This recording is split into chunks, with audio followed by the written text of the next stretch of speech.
Campaign 2020 is sponsored by Wisconsin Hospital Association, Quick Trip, Wisconsin Counties Association, Wisconsin Realtors Association, and Wisconsin Operating Engineers Local 139.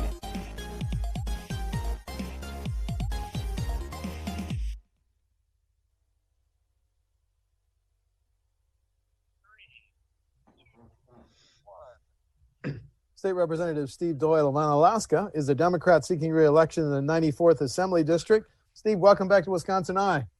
Thank you. It's good to be here. I always like talking with you.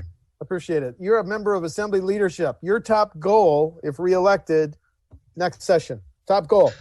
Well, my top goal would be the same as it's been all along, which is to make both sides play together better than they have before. Since I first got elected to the state assembly, I have really focused on reaching across the aisle, trying to, do things that don't have to have an R or a D behind it. For example, Speaker Voss asked me to co-chair the Speaker's task force on child welfare, kids who are in the abuse and neglect system. In this last session, I was the vice chair of the suicide prevention task force.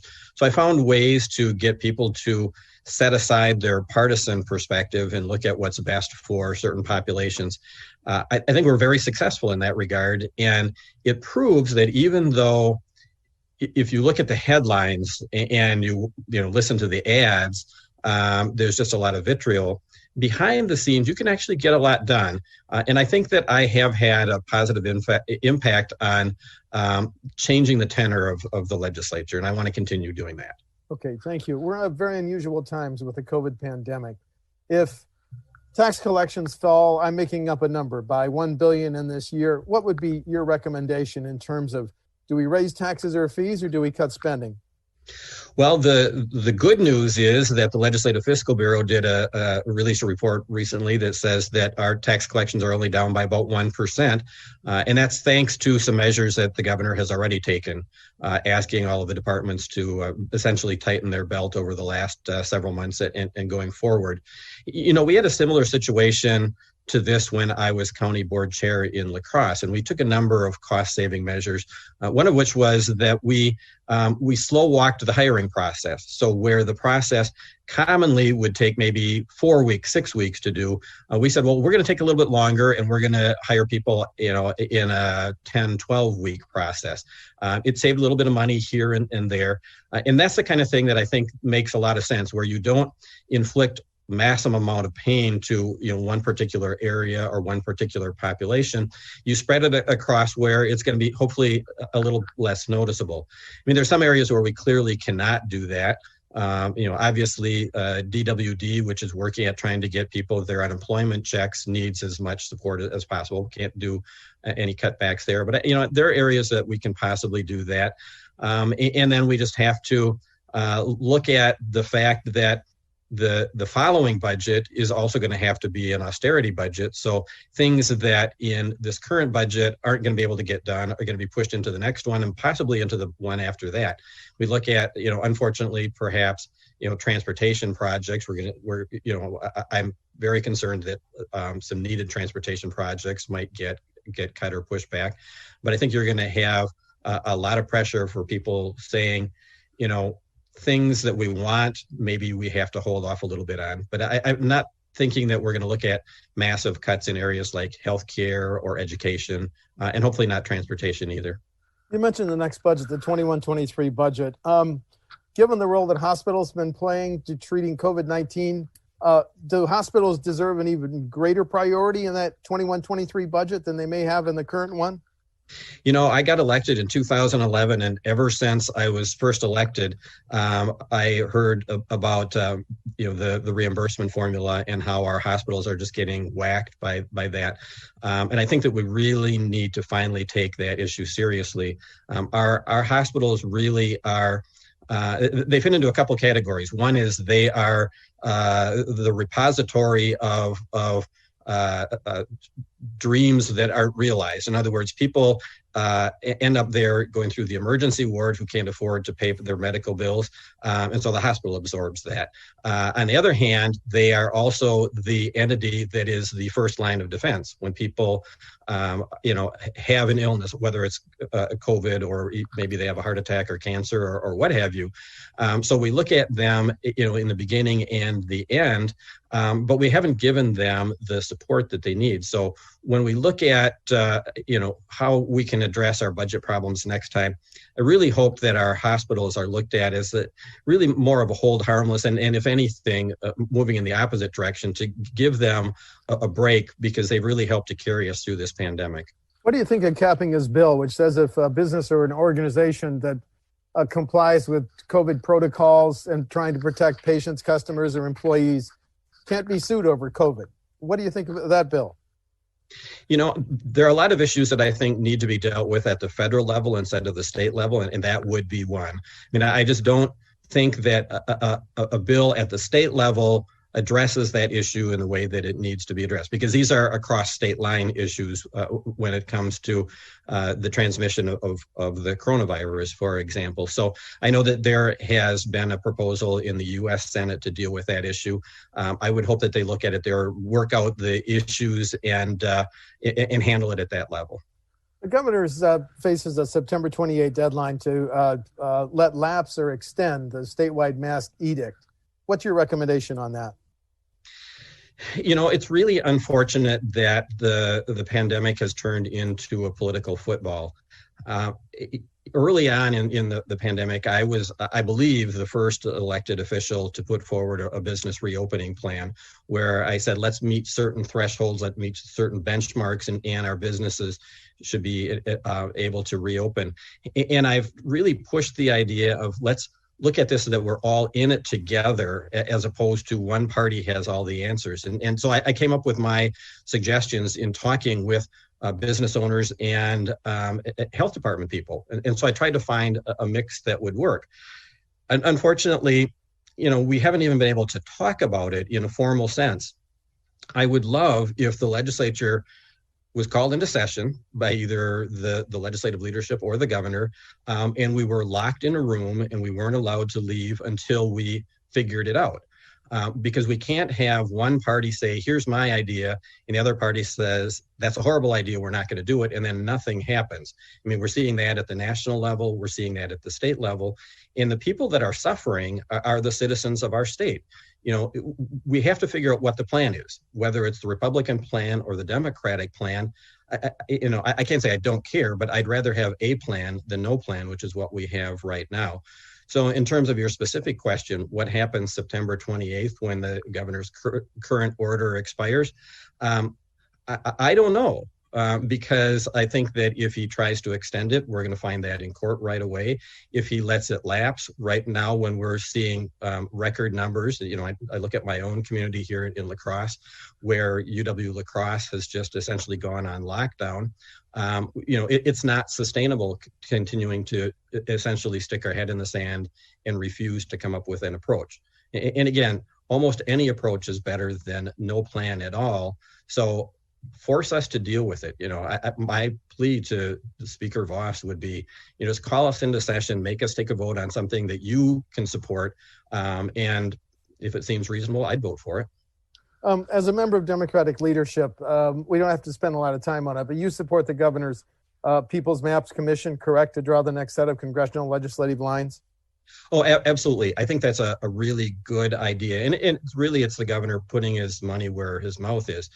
I have co-sponsored every one of the nonpartisan redistricting plans that has been introduced during my time in the legislature, but I can go back even further than that. When I was elected county board chair in La Crosse, and in 2002, we were redrawing the county board lines here in La Crosse. We had two options. One is the county board could get together, individual county board supervisors, and we could draw out those lines and, protect ourselves or, reward our friends, punish our enemies, and so forth. But what we said is, no, we're not going to do that. So what we did was we had our zoning department, the people who are in charge of the maps in La Crosse, we said to them, draw the lines and tell us what makes sense. And they did. And when they brought out their proposal, we said, okay, and we voted in favor of it. And some of our members were happy. Some of our members were not happy because it didn't work the way that they had hoped the lines would work. But we all learned to live with it. If we can do that at the county level, we can certainly do that at the state level. And people just are asking for a level playing field. I don't need an advantage as a Democrat. I just simply want what is fair. And if my district improves or gets worse, but it's something that was done on a nonpartisan basis, I can live with that. The dynamics over the debate over marijuana changes as our neighboring states legalize it. Where are you now on recreational and medical marijuana?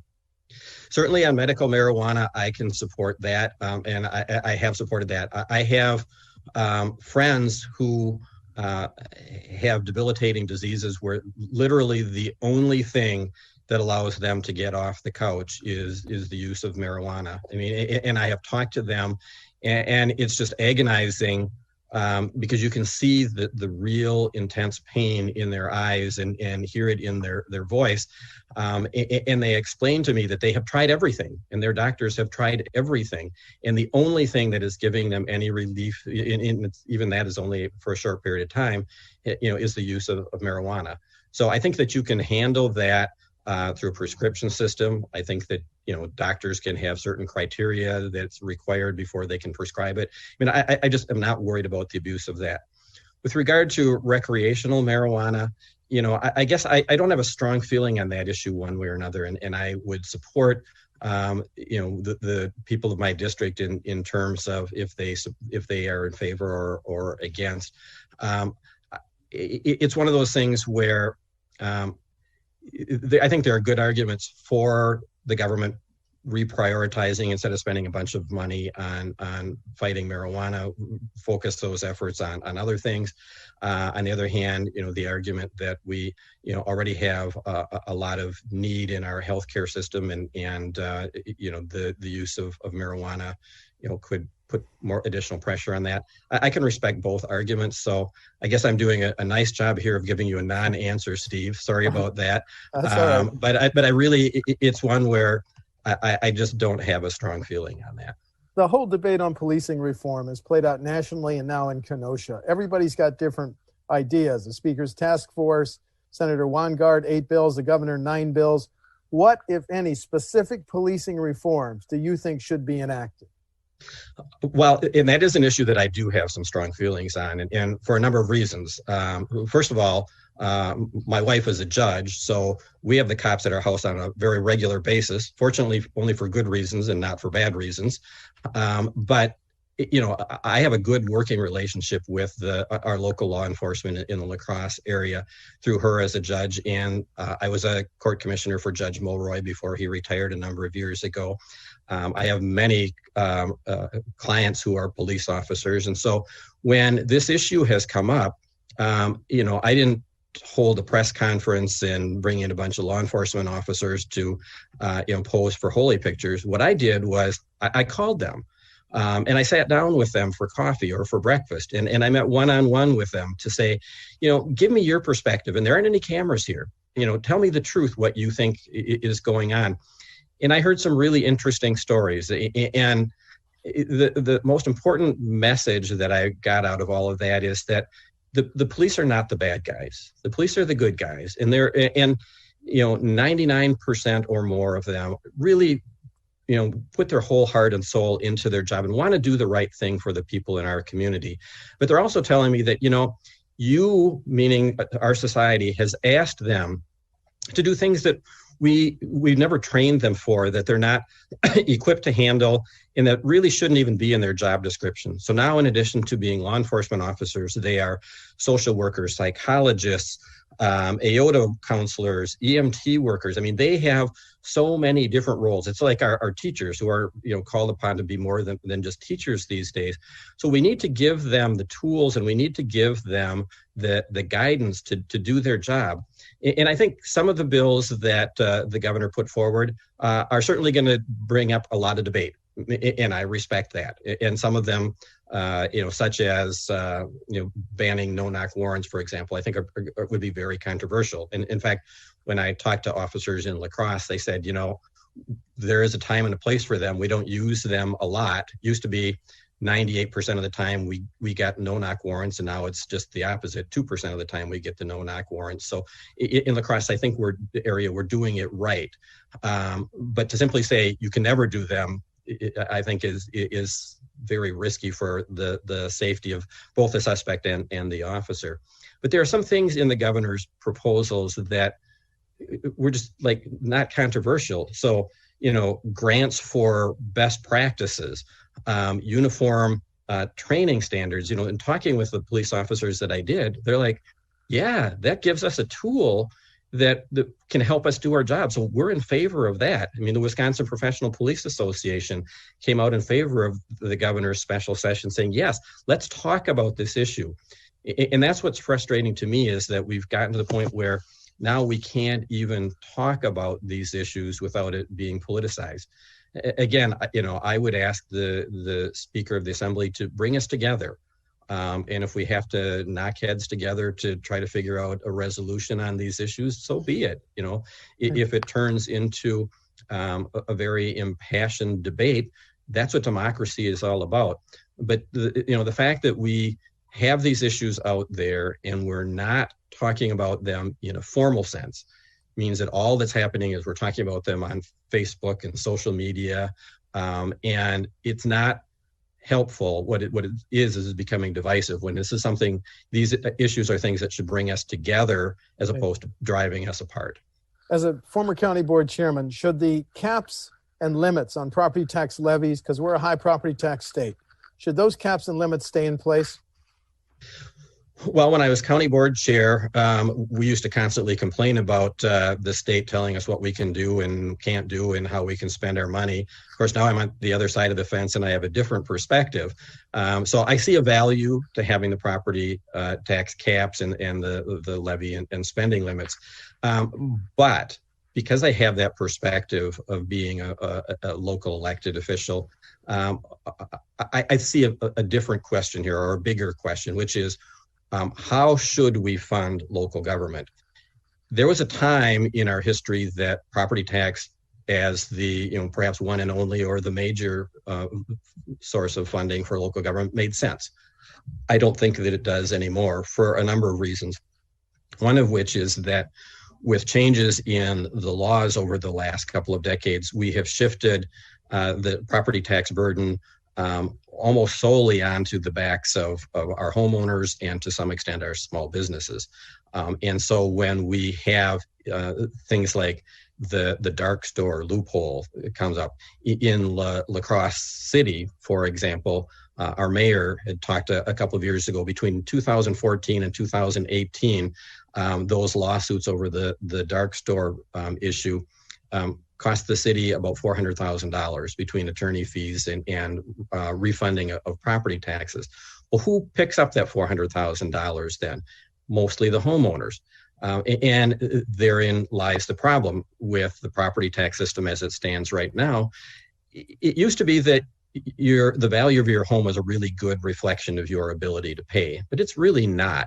If people fit into a certain category, such as they're recently retired, or they're divorced, or they lost their job, or maybe they just inherited the property and they never owned it before in the first place, their ability to pay that property tax bill is not related at all to the amount of that property tax bill. And so what we're seeing then is those people end up either having their property lost to foreclosure, or they sell it basically at a fire sale, and it doesn't accomplish what we wanted. So what I would propose is that we start to evolve away from property tax as the major source of funding local government, and look at other options. And there we have to be creative. I mean, if we simply said, well, the city of La Crosse can have an income tax, for example. Well, everybody that lives in the city of La Crosse is going to move to Onalaska, which doesn't have an income tax. So that is not, the silver bullet solution. But having, enhanced sales tax collection, for example, I think is something worth looking at. But it has to be really more of a backfill, not an addition.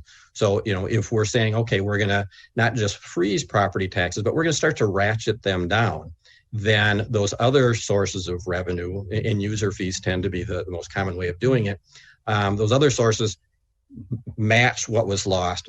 We're not looking at going on a spending spree. So I think that, going back a number of decades ago when they used to have study commissions on looking at local government, I think it's time for that again, to try to figure out, how can we reimagine local government funding, because it's just not working anymore.